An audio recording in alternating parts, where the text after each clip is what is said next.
9 ఏళ్ల తర్వాత రీఎంట్రీ ఇచ్చిన అదరగొట్టేశాడు మెగాస్టార్. ఖైదీ నెంబర్ 150 సినిమాని సూపర్ హిట్ చేయడమే కాకుండా 100 కోట్ల సినిమాగాను మలచి బాక్సాఫీస్ దగ్గర తనకు తిరుగు లేదని నిరూపించుకున్నాడు.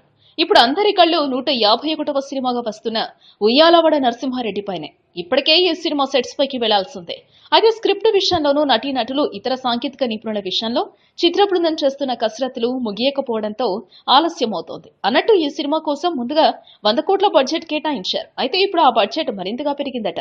130 కోట్లు పెడితే అంతర్జాతీయ ప్రమాణాలతో సినిమాని రూపొందించొచ్చని దర్శకుడు సురేందర్ రెడ్డి సలహా ఇచ్చాడట. దానికి చిరు కూడా గ్రీన్ సిగ్నల్ ఇచ్చేసినట్టు తెలుస్తోంది. ఖైదీ నెంబర్ 150 దాదాపుగా 150 కోట్లు తెచ్చుకుంది. బాహుబలి తర్వాత అత్యధిక వసూళ్లు సాధించిన తెలుగు చిత్రం అదే. ఆ ధైర్యంతోనే ఉయ్యాలవాడకు 130 కోట్లు పెట్టడానికి సిద్ధమయ్యాడట చిరంజీవి. ఇదే నిజమైతే బాహుబలి తర్వాత రెండో భారీ చిత్రం ఇదే. తెలుగు, తమిళ, హిందీ భాషల్లో ఈ చిత్రాన్ని విడుదల చేయనున్నారు. ఈ వీడియోపై మీ విలువైన కామెంట్స్ ని మాతో షేర్ చేసుకోండి. అండ్ ఇంకో విషయం, సబ్స్క్రైబ్ చేయడం మర్చిపోకండి.